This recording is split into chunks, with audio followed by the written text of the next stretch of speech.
पिता परमेश्वर धन्यवाद करते हैं और अपने आप को समर्पित करते हैं। समर्पित होकर आपका धन्यवाद करते हैं और अपने सारे पापों के लिए क्षमा मांगते हैं और अपने हमारे विरोध में जिसने हमारे लिए कोई गलत किया प्रभु उसे भी हम क्षमा करते हैं, दिल से क्षमा करते हैं, ताकि हमें आपसे पूर्ण क्षमा प्राप्त हो और आपकी सामर्थ हमारे जीवन में प्रकट होती रहे और आपकी महिमा हमारे परिवार से प्रकट हो और आपका नाम भी पाए। प्रभु कलीसिया में जितने भी लोग हैं, हर एक का जीवन और हर एक का परिवार आपकी महिमा के योग्य बने, क्योंकि हम सबको बनाने वाला पवित्र आत्मा है। हमें वो बनाए जिससे हम सबका जीवन परमेश्वर की महिमा के योग्य बने और हम परमेश्वर का जीवित मंदिर बने, ताकि उसका नाम हम सबके जीवनों से महिमान्वित हो जैसा वो चाहता है। सारी महिमा आपकी हो प्रभु। धन्यवाद के साथ हम इस प्रार्थना को प्रभु यीशु मसीह के जीवित, पवित्र और सामर्थी नाम से मांगते हैं, आमीन। सबको जय मसीह की। हम परमेश्वर का धन्यवाद करते हैं क्योंकि वो महान सामर्थी परमेश्वर है। और जैसा कि कल हम लोगों ने परमेश्वर के वचन के द्वारा परमेश्वर का दृष्टिकोण विषय पर हमने परमेश्वर के वचन से अध्ययन किया था, आज फिर हम इसी पॉइंट को आगे अध्ययन में लेके चलेंगे।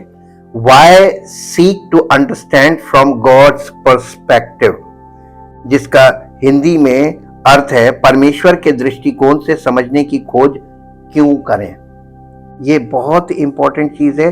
दृष्टिकोण के बिना मनुष्य का जीवन, परमेश्वर का दृष्टिकोण अगर नहीं है, आप किसी भी दृष्टिकोण से अपने जीवन को जिएंगे, आपका जीवन फंस जाएगा और कभी भी सफल नहीं होगा। मुझे समझने की जहमत क्यों उठानी चाहिए। अक्सर जब परमेश्वर का आत्मा और परमेश्वर का वचन सुसमाचार को समझने पर जोर देता है तो लोगों के दिमाग में यह प्रश्न उठता है कि क्यों हमें समझने की क्यों जरूरत है। खाली विश्वास करके काम नहीं बन सकता। क्या मैं उस पर विश्वास नहीं कर सकता जो मुझे ईश्वर और उसके तरीकों के बारे में बताया गया है? यही तो दुनिया कर रही है। विश्वास जो बोला जा रहा है, जो व्यक्ति जो भी बोल रहा है उस पर विश्वास कर रही है और परमेश्वर के वचन को समझने का बिल्कुल भी प्रयास नहीं कर रही है। इस प्रकार का विश्वास जो बिना बुद्धिमानी के, बिना समझदारी के और बिना यानी किसी चीज को पूरी तरीके से समझे बिना विश्वास करना, क्या ये उचित है? ये हमारे जीवन के लिए बहुत हानिकारक है, खास तौर से उद्धार के लिए और अनंत जीवन के लिए तो ये हानिकारक है। और ऐसे लोगों का कभी ना तो उद्धार होता है और ना ही अनंत जीवन प्राप्त होता है। निश्चित रूप से इसका सरल उत्तर है हाँ, आप कर सकते हैं। आप विश्वास किसी भी बात पर कर सकते हैं, भले ही उन विचारों और विश्वासों का कोई मतलब ना हो। और लोग ऐसी बातों पर विश्वास करते भी हैं और कर रहे हैं। लेकिन इस सत्य पर विचार करें, ईश्वर पूरी तरह से समझता है और उसके लिए हर चीज अच्छी समझ में आती है। क्या ये हमारे सर्वोत्तम हित में नहीं होगा कि हम परमेश्वर के दृष्टिकोण से देखने का प्रयास करें? बहुत आवश्यक है। और इस विषय पे आकर हम लोगों को यह पता चल जाएगा कि दुनिया और दुनिया के दृष्टिकोण, दुनिया में जितने लोग हैं, जितनी कलीसियाएं हैं, जितनी मंडलियां हैं, उनका दृष्टिकोण और परमेश्वर के लिखित वचन बाइबल में परमेश्वर का दृष्टिकोण का अंतर क्या है। हमारा स्वर्गीय पिता ऐसा सोचता है। उन्होंने हमें समझने के लिए अपनी इच्छा की स्पष्ट अभिव्यक्ति दी। नीति वचन उसका 4 अध्याय और उसका 7 पद पढ़िए। 7th वर्ष, 7 पद। बुद्धि श्रेष्ठ है, इसलिए उसकी प्राप्ति के लिए देखिए, बुद्धि की प्राप्ति के लिए आपको यत्न करना पड़ेगा और विश्वास करने के लिए कोई यत्न नहीं करना पड़ेगा। आप कुछ भी विश्वास कर सकते हैं, लेकिन बुद्धि की प्राप्ति का आप याद कीजिए पौलुस ने क्या लिखा कि अपने लोगों के लिए यानी इजराइलियों के लिए वो परमेश्वर से ये प्रार्थना कर रहा था कि मैं उनकी गवाही देता हूं कि उनमें परमेश्वर के लिए धुन तो है पर बुद्धिमानी के साथ नहीं। तो विश्वास के साथ बुद्धिमानी आवश्यक है कि नहीं है। आपके दृष्टिकोण में ये विषय अजीब सा हो सकता है, लेकिन परमेश्वर के दृष्टिकोण में ये बहुत महत्वपूर्ण विषय था, है और आगे भी रहेगा। जो सत्य और सही है उसके बारे में हमारी धारणा इस बात पर निर्भर करती है कि हम कहां जाते हैं, हम क्या करते हैं, हम एक दूसरे के साथ कैसा व्यवहार करते हैं, यहां तक कि हमारे शारीरिक और मानसिक स्वास्थ्य पर भी प्रभाव पड़ता है। इन सब बातों का प्रभाव हमारे शारीरिक और मानसिक स्वभाव पर भी पड़ता है। क्या हमें ईश्वर के दृष्टिकोण से देखने और अवधारणाओं, सिद्धांतों और जिसे हम सत्य मानते हैं उसकी अच्छी समझ नहीं बनानी चाहिए? अवश्य बनानी चाहिए, क्योंकि परमेश्वर ने मनुष्य को बुद्धि दी काहे के लिए है? ईश्वर की सभी इच्छाओं को प्रकट करना, समझना, यह हमारे लिए आवश्यक है, प्रत्येक मसीही विश्वासी के लिए। यदि ईश्वर चाहता है कि हम सिर्फ विश्वास करें, तो वो हमें ऐसा दिमाग क्यों देगा जो तर्क कर सके और समझ सके? एक टीनएजर के रूप में इस सेवक ने, ये परमेश्वर का एक सेवक है, इसने टीनएजर के रूप में कलीसिया को ज्वाइन किया। और उस कलीसिया में जब ये गया, एक यूथ मीटिंग में गया, तो वहां पर एक प्रचारक वहां पर प्रचार कर रहा था और शिक्षा दे रहा था, और वो ये कह रहा था कि आप केवल विश्वास करो और कुछ मत करो।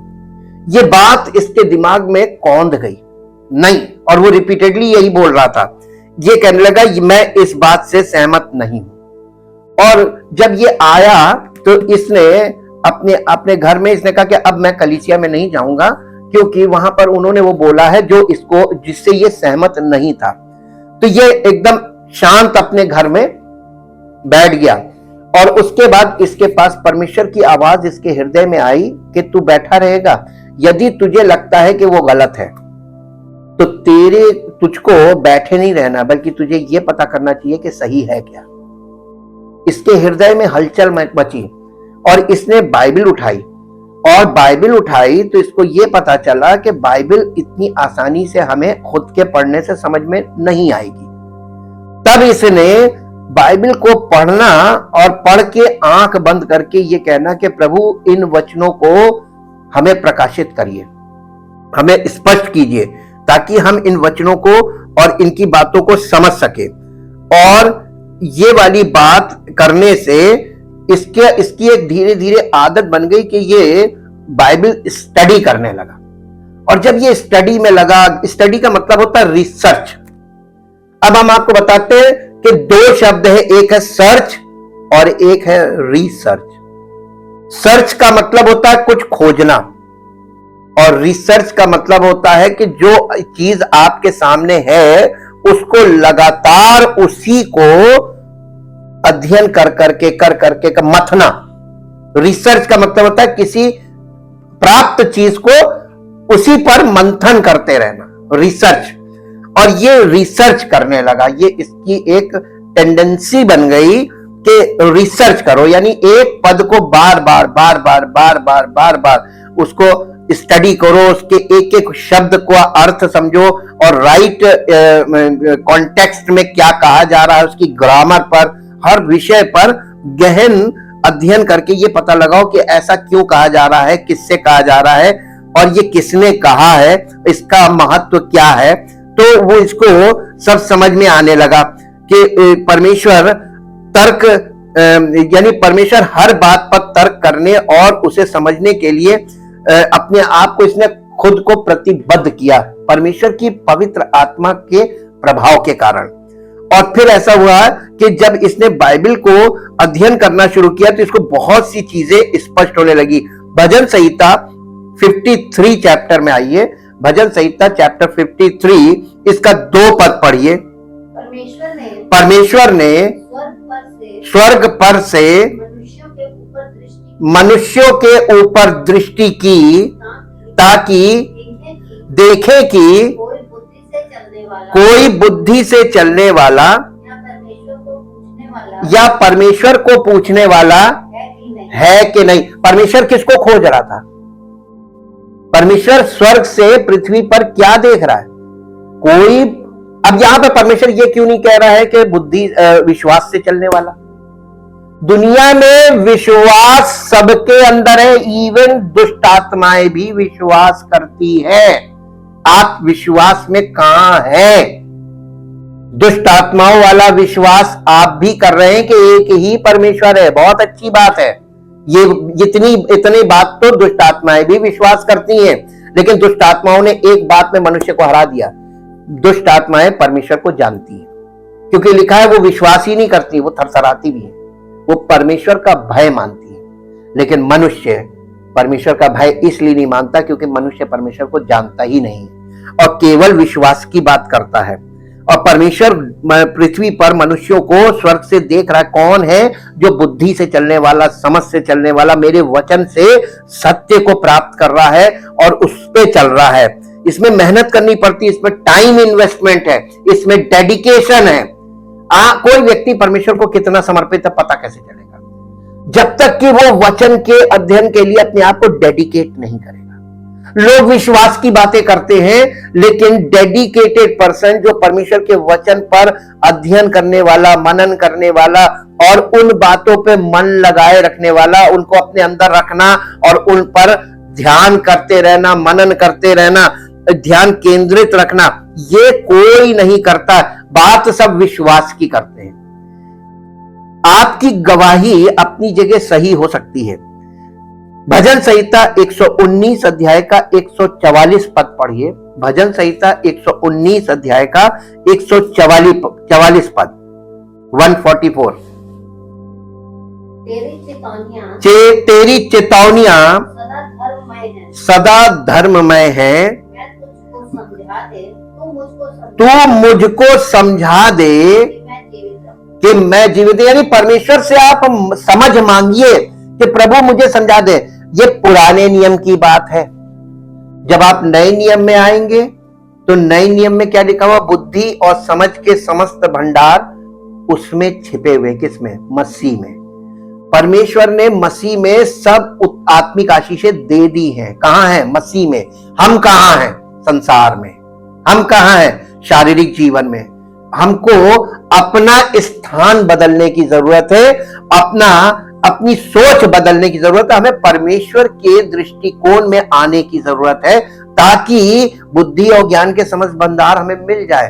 परमेश्वर हमें बुद्धि से भरा मन देना चाहता है, यानी वो पुराना मन हटा के हमें नया मन देना चाहता है, हमें मसीह का मन देना चाहता है। लेकिन मसीह का मन ट्रांसफॉर्म होगा कैसे? प्रोसेस में जब जाएंगे तभी तो होगा, और प्रोसेस में कोई जाना नहीं मांगता है। जैसा कि मैंने ये समझने की कोशिश की कि कैसे सभी धर्म ग्रंथ वास्तव में समझदार पूरक है, मैंने पाया कि परमेश्वर का वचन अच्छी समझ से कहीं अधिक मायने रखता है। पवित्र शास्त्र के बारे में मेरा संबंध परक सुसमाचार दृष्टिकोण तैयार होना शुरू हुआ। जब आप परमेश्वर के वचन को समझने का प्रयास करेंगे, फिर जब समझना शुरू करेंगे और जब समझने लगेंगे, तो सुसमाचार के प्रति जो दृष्टिकोण है वो आपके अंदर प्रिपेयर होने लगेगा। एक स्पिरिचुअल पिक्चर आपके अंदर, राइट पिक्चर आने, इसी को ट्रुथ बोला गया। ट्रुथ ये है, धारणा और समझ की शक्ति आपको आपके अंदर काम करने लगेगी। ईश्वर और मनुष्य की संतान के रूप में हम सभी में निरीक्षण करने, प्रश्न पूछने और समझ बनाने की क्षमता है। पूछना, खोजना और खटखटाना यह दर्शाता है कि हम अधिक से अधिक मात्रा में समझने और जानने के लिए खुले हैं, यानी तैयार हैं। ईश्वर हम में से प्रत्येक के साथ अंतर्दृष्टि साझा करने के लिए बहुत इच्छुक रहता है।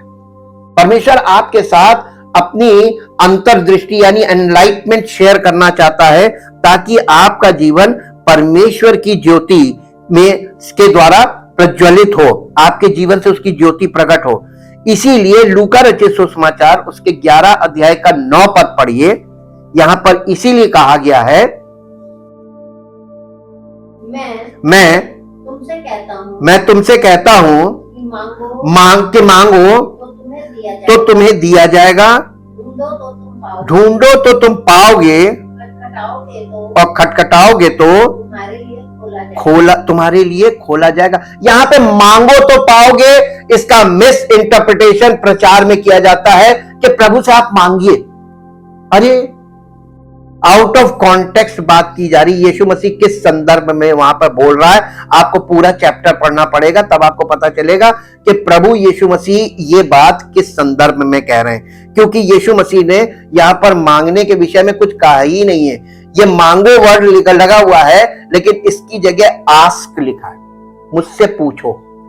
यानी इस बात का पता लगाओ। वचन, परमेश्वर वचन है, तुम परमेश्वर के वचन में जाकर इस बात को खोजो और इस बात को पता लगाओ और इस बात के लिए ललायित हो, खटखटाना, तैयार रहो, इंतजार करो कि प्रभु तुमको क्या दे। अंतर्दृष्टि, अंतर्दृष्टि विकसित हो सकती है, पनप सकती है और स्पष्टता ला सकती है। अंतर्दृष्टि विकसित हो सकती है, पनप सकती है और स्पष्टता ला सकती है। हालांकि जब हम विषय पर तर्क करने और समझने के लिए समय नहीं निकालते हैं तो स्पष्टता खत्म भी हो सकती है।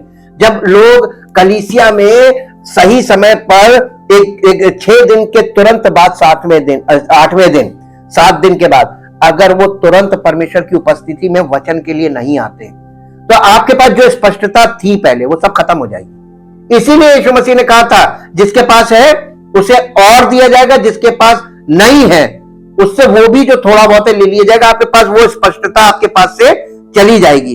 हालांकि जब हम विषय पर तर्क करने और समझने के लिए समय नहीं निकालते हैं तो स्पष्टता खत्म हो सकती है।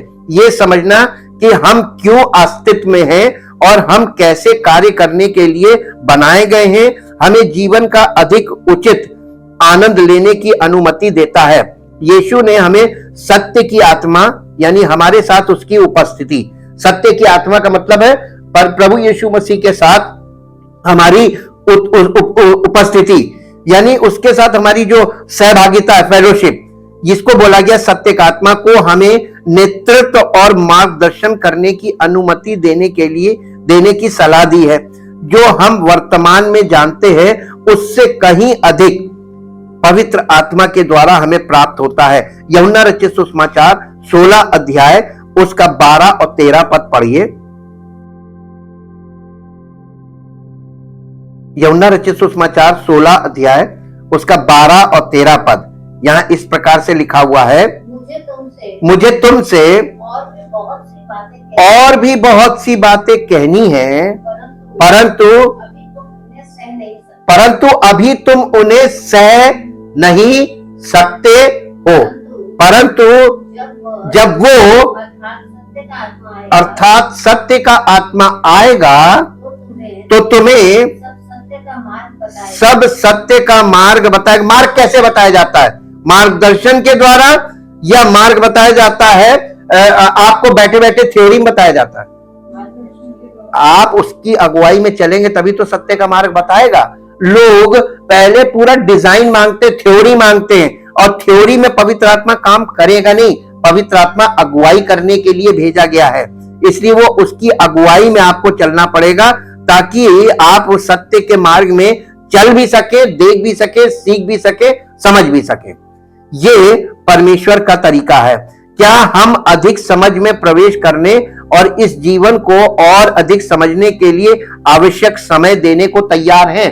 अब परमेश्वर, पवित्र आत्मा आपसे क्या मांग रहा है? आपका डेडिकेटेड टाइम, अपना समर्पण कीजिए। वो समय जो आप परमेश्वर की वचन के लिए आपको डेडिकेट करना है।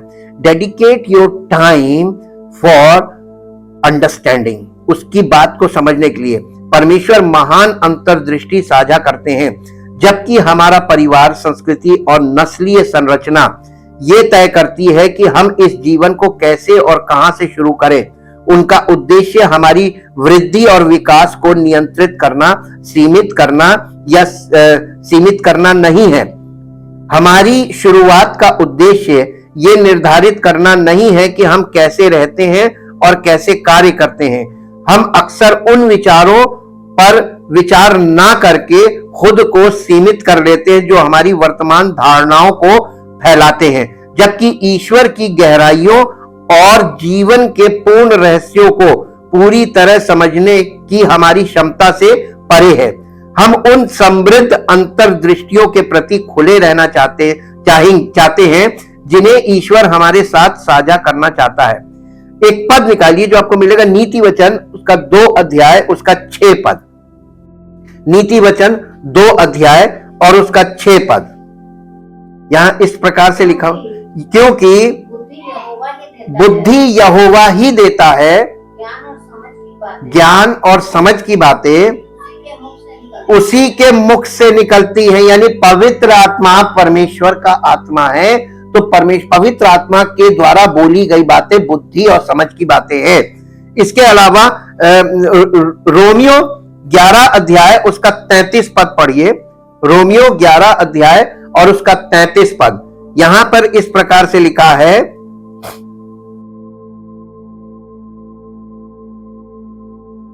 आहा परमेश्वर का धन और बुद्धि और ज्ञान क्या ही गंभीर है। परमेश्वर का ज्ञान गंभीर ज्ञान है, परमेश्वर की बुद्धि गंभीर है जी। उसके विचार कैसे अथाह और उसके मार्ग कैसे अगम्य। देखिए, परमेश्वर का मार्ग किसी को नहीं मालूम और मालूम भी नहीं चल सकता है। दोनों बातें, पहली चीज मालूम नहीं है, लेकिन वो मालूम भी नहीं कर सकता है। ह्यूमन माइंड से, ह्यूमन आईज से देख नहीं सकता। अब आप बताइए क्या रास्ता है परमेश्वर के मार्ग में चलने का? पवित्र आत्मा की अगुवाई। और पवित्र आत्मा काहे से अगुवाई करता? परमेश्वर के वचन के द्वारा अगुवाई करता है। उसके बाद यहां पर लिखा है उसकी बुद्धि जो है अथाह का मतलब जिसकी कोई था नहीं, यानी ये कोई लिमिट्स नहीं है, अनलिमिटेड। और अनलिमिटेड को आप कैसे पता लगा सकते हैं? क्या आप ईश्वर के इनपुट को नकारते हैं? यानी जो हमें पवित्र आत्मा के द्वारा जो वचन हमारे हृदय में बोए जा रहे हैं, इस माहौल से, इस उपस्थिति से जो दूर भागेगा, वो इनपुट जो परमेश्वर के वचन जो हमारे हृदय में जाने चाहिए, वो इनपुट है। इनपुट से आप क्यों दूर भागते हैं और इसको आप क्यों एक्सेप्ट नहीं करते? जब हम कहते हैं मुझे समझ नहीं आया, अक्सर लोग कहते हैं हम वचन सुन तो रहे हैं, हमें समझ में नहीं आ रहा है। तो ये आम तौर पर अधिक जानकारी के लिए एक वास्तविक अनुरोध होता है। दूसरी ओर जब हम कहते हैं मुझे परवाह नहीं है, एक और तो लोग कहते हैं समझ में नहीं आया, ये अच्छी बात है। इसका मतलब उनको जानकारी और थोड़ी स्पष्ट चाहिए, तो उनके पास जिज्ञासा है और वो स्पष्टता के लिए आ रहे हैं। लेकिन दूसरी ओर जब लोग कहते हैं मुझे परवाह नहीं, तो हम स्वीकार करते हैं कि हम समझना नहीं चाहते हैं। पुरानी कहावत है अज्ञानता आनंद है। पुरानी कहावत क्या है? अज्ञानता आनंद है को अक्सर समझने की इच्छा ना करने के लिए प्रिय बहाने के रूप में लोग जो है इसको बोलते हैं या उद्धृत करते हैं। एक पद निकालिए नीति वचन उसका 3 अध्याय, नीति वचन की पुस्तक उसका 3 अध्याय और उसका 5 पद पढ़िए। 3 अध्याय का 5 पद। तू अपनी समझ का सहारा ना लेना, वरन संपूर्ण मन से, यानी पूरे दिल से यहोवा पर भरोसा रखना, उसी को स्मरण करके अपने सब काम करना, तब वो तुम्हारे लिए। आज लोगों को सीधा मार्ग नहीं मिलेगा। दुनिया में कोई ऐसा काम नहीं है जो एकदम एक बार में हो जाए। हर काम में एक चेन सिस्टम मिलेगा आपको, चेन रिएक्शन। तो आप कोई काम शुरू तो कर सकते हैं, लेकिन वो कब कहां फंस के और वहीं रुक जाएगा इसका नहीं। तो जब आप परमेश्वर पर भरोसा रखते हैं और परमेश्वर की पवित्र आत्मा की अगुवाई में चलते हैं तो पवित्र आत्मा हमारे लिए मार्ग को सीधा बनाता है, वो हमारे लिए सब चीजें सही करता है। आपकी अपनी समझ का क्या मतलब है? ये वाक्यांश उन विचारों और धारणाओं की बात करता है जो ईश्वर के इनपुट को नजरअंदाज करते हैं या नकारने की कोशिश करते हैं। समाजवाद और साम्यवाद इसके उदाहरण हैं। दोनों साझा करने की बाइबल अवधारणा का उपयोग करते हैं, लेकिन ईश्वर की उपेक्षा करते हैं और उसकी भागीदारी को नकारते हैं। फलस्वरूप उनके तरीके जीवन को खराब कर देते हैं। इसी तरह जब हमारे अनुभव हमें सिखाते हैं कि बुरा व्यवहार सामान्य है, तो हम गलत होते हुए भी ये मानने लगते हैं कि ये सही है।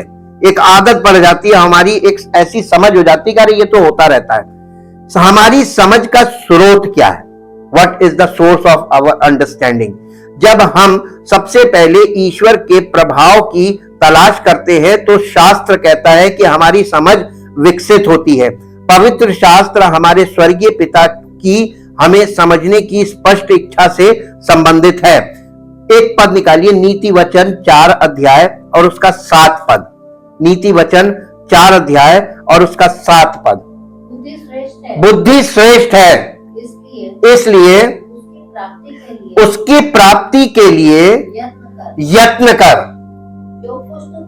जो कुछ तू प्राप्त करे उसे प्राप्त कर। संसार में लोग बहुत कुछ प्राप्त करने के लिए मन लगाए हुए हैं और यत्न कर रहे हैं, और यहां पर लिखा हुआ है कि जो कुछ तू प्राप्त करे उसे प्राप्त तो कर, परंतु समझ की प्राप्ति का यानी परमेश्वर की समझ की प्राप्ति का यत्न घटने न पाए। इसका मतलब आप बिजी है, कोई बात नहीं, बहुत बिजी रहिए, लेकिन आपका daily dedicated time for God, परमेश्वर के लिए निर्धारित और समर्पित समय अवश्य पूरे हृदय के साथ बैठकर परमेश्वर के वचनों में मन लगाना, ये कभी घटने ना पाए, कभी ना घटने पाए, क्योंकि आप संसार में सब कुछ प्राप्त करने का जो यत्न कर रहे हैं, ये आपका यत्न विफल हो जाएगा अगर आप परमेश्वर की समझ नहीं प्राप्त करेंगे, इसके लिए यत्न नहीं करेंगे। और इसीलिए हमें क्या आप गंभीरता से समझने की इच्छा रखते हैं? ये बहुत गंभीर प्रश्न है। क्या आप ऊर्जावान रूप से अधिक अंतर्दृष्टि का प्रयास कर रहे हैं? हम परमेश्वर के वचन के द्वारा ये स्रोत है हमारे और आपके लिए कि हम वो समझ प्राप्त कर सकते हैं जो परमेश्वर ने हम लोगों के विकसित जीवन के लिए हमारे लिए रखा है। हमारी बुद्धि विकसित होगी, हम और एक दिन में कोई चीज विकसित नहीं होती है, विकासशील बनना है।